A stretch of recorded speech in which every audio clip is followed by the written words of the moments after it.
ఈ boss formation అయినప్పటి విషయాలు కూడా రెండు చెప్పాల్సిన అవసరం ఉంది. నేను ఈ బ్రాహ్మణ సంఘాలన్నిటికీ చీఫ్ కోఆర్డినేటర్గా ఉండాలి అని చెప్పి నన్ను మీ వెనక మేము ఉంటాం అని చెప్పిన వాళ్ళు ఒకళ్ళే కనబడుతున్నారు ఇక్కడ. ఇది ఎంతవరకు న్యాయం? మీరు ముందర ఉండండి, మీ వెనకాల మేము ఉంటామని చెప్పి చెప్పిన వాళ్ళల్లో చాలా ప్రముఖమైన వ్యక్తులు కనబడట్లేదు.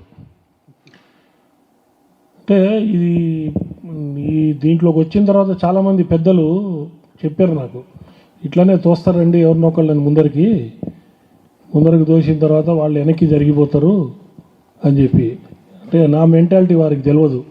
నేను ఒకసారి అడుగు ముందరికి వేసానంటే దాని అంతు చూసే వెనక్కి వస్తా, కానీ మధ్యలో వెనక్కి పోయేవాడిని కాదు నేను. ఎవరు వెనకాల ఉన్నా ఎవరు లేకపోయినా, అంటే నా కాన్సెప్టు ఆ రోజు ఒకటే ఈ రోజు కూడా ఒకటే. బ్రాహ్మణ సమాజాన్ని మనము యాచించే స్థాయి నుంచి శాసించే స్థాయికి పూర్వంలో ఎట్లున్నామో ఆ స్థాయికి తీసుకురావాలని ఒకటే ఉద్దేశం తప్పితే వేరే ఉద్దేశం లేనే లేదు. ఇప్పుడు కొంతమంది నేను గ్రూప్స్లో చూస్తుంటా, నాకు ఒక ఆర్గనైజేషన్ ఉంది భారత్ సేవా సహకార ఫోరం అని. దాంట్లో రోజు మేము యావరేజ్గా ఇయర్లో క్యాల్కులేట్ చేస్తే రోజుకు 1,00,000 రూపాయల సర్వీస్ చేస్తాం మేము.